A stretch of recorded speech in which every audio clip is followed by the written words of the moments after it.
Бирок бул жакшылыкка чакыруу, жамандыктан кайтаруу дегенди ким кандай түшүнөт? Мунун дагы миңдеген ашык өзүнүн ыкма методдору бар.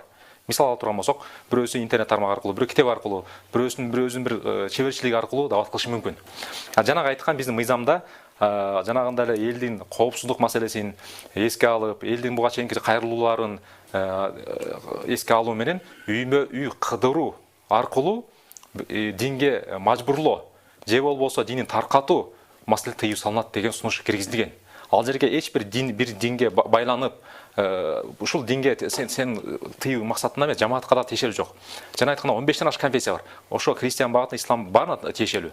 Азыр заманбап талабына жараша эми багандай бул үймө үй кыдыруу, дабат кылуунун же болбосо жана жакшылыкка чакырып жамандыкты кайтаруу деген өзүнүн мемелеринин бир негизи кээ бир ыкмалардын бирөөсү гана экен да. Муну дагы ошол чектөө киргизерде же бир сунуш киргизерде биз атайын диний алымдар менен кеңештик. Алар деле айтты, бул диний багыттын бир милдеттүү түрдө кылына турган нерсеси эмес экен. Бул ыкма экен. Муну да өзгөртсө болот заманга жараша дегендиктен гана биз бул мыйзамдуулукту киргиздик.